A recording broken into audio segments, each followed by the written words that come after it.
Assalamualaikum warahmatullahi wabarakatuh. Kami dari kelompok 5 yang beranggotakan Aliza Putri, Alvina Damayanti, Halimatu Zahra, Jessica Halim, dan Selvia Tamba akan mempresentasikan materi yang berjudul Tax Havens dan Investasi Internasional. Pokok pembahasan materi hari ini yang pertama, bisnis offshore dan manajemen keuangan. 2. Pengertian dan definisi konsep tax havens. 3. Strategi anak perusahaan. 4. Mini case study. Dilansir dari Investopedia, investasi offshore dalam hal ini bukanlah investasi perusahaan migas lepas pantai. Kata offshore di sini lebih mengacu ke perbedaan batas negara atau luar negeri. Investasi offshore adalah berbagai strategi investasi yang memanfaatkan keuntungan yang ditawarkan di luar negara asal investor. Mudahnya, perusahaan menaruh uang di luar negara asalnya untuk memperoleh berbagai keuntungan. Berikut beberapa keuntungan yang menjadi alasan orang berinvestasi offshore. Yang pertama, pengurangan pajak. Banyak perusahaan asing juga menikmati status bebas pajak ketika mereka berinvestasi di pasar Amerika. Dengan demikian, investasi melalui perusahaan asing lebih menguntungkan daripada melakukan investasi sebagai individu. Yang kedua, perlindungan aset. Negara perusahaan investasi offshore adalah lokasi populer untuk melakukan restrukturisasi kepemilikan aset melalui trust, yayasan, atau melalui sebuah perusahaan. Kepemilikan kekayaan individu dapat dialihkan dari perseorangan ke badan hukum lainnya. Yang ketiga, kerahasiaan. Banyak yurisdiksi negara perusahaan investasi offshore menawarkan jaminan undang-undang kerahasiaan data nasabah. Negara-negara ini telah membuat hukum yang kuat terkait kerahasiaan perusahaan dan perbankan. Selanjutnya saya akan menjelaskan pengertian dan definisi konsep tax haven. Menurut Undang-Undang PPH Nomor 36 Tahun 2008 Pasal 18 Ayat 3C, tax haven didefinisikan sebagai negara yang memberikan perlindungan pajak.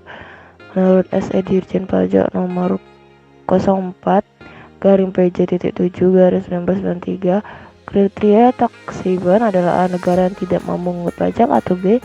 memungut pajak lebih rendah dari Indonesia. Menurut Peraturan Nomor 34/PJ/2010 tentang pengisian SPT tahunan pajak penghasilan wajib pajak badan, kriteria tax haven country adalah satu negara yang mengenakan tarif rendah adalah negara yang mengenakan tarif pajak atas penghasilan lebih rendah 50% dari tarif badan di Indonesia. Yang kedua, negara yang menerapkan kebijakan kerahasiaan bank dan tidak melakukan pertukaran informasi. Selanjutnya, menurut OECD 2019, negara yang disebut tax haven country adalah negara yang satu, tidak ada atau tidak efektif mekanisme pertukaran informasinya. 2. Tidak ada transportasi dalam administrasinya. 3. Tidak ada suatu kebijakan kegiatan yang memiliki substansi ekonomi. 3. Tidak memungut pajak atau memungut pajak dengan nominal tertentu saja atau bukan persentase. Selanjutnya adalah strategi anak perusahaan. Satu lokasi tax haven tidak mungkin memiliki semua atribut yang diinginkan untuk anak perusahaan. Oleh karena itu, umum bagi perusahaan yang melakukan operasi internasional untuk menggunakan jaringan anak perusahaan. Secara khusus, classical haven tidak mungkin mendapat manfaat dari partisipasinya di dalam perjanjian pajak. Oleh karena itu, anak perusahaan secara luas dapat dikategorikan sebagai perusahaan basis atau saluran.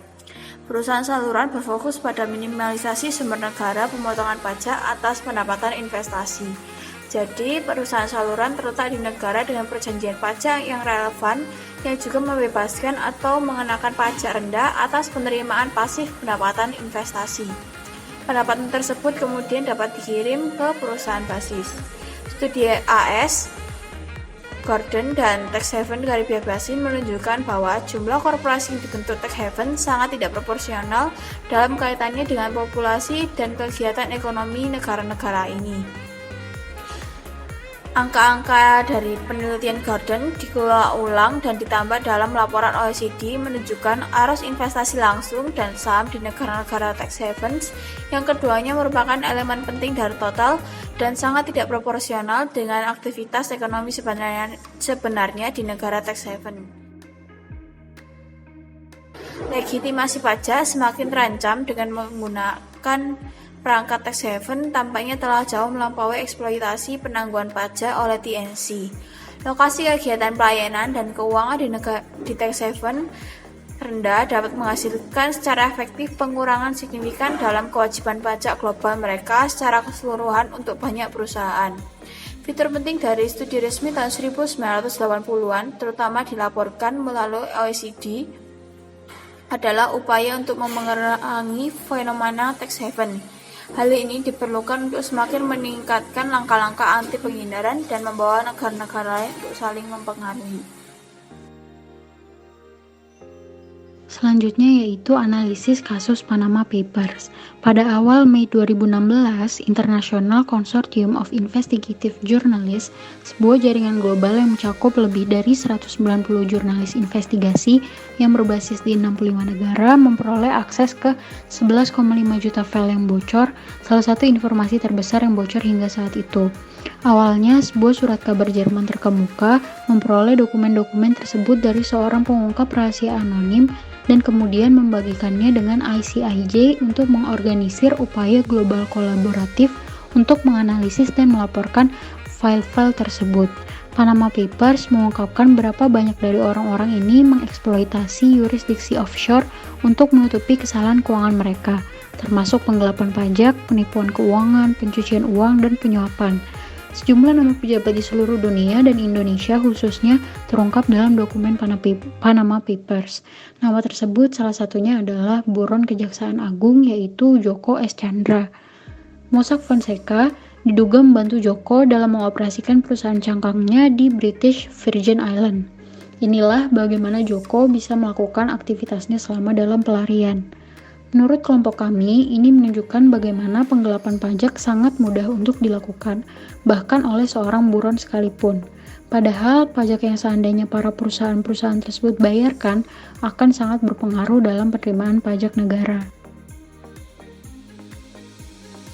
Sekian presentasi dari kelompok 5. Atas perhatiannya, kami ucapkan terima kasih. Wassalamualaikum warahmatullahi wabarakatuh.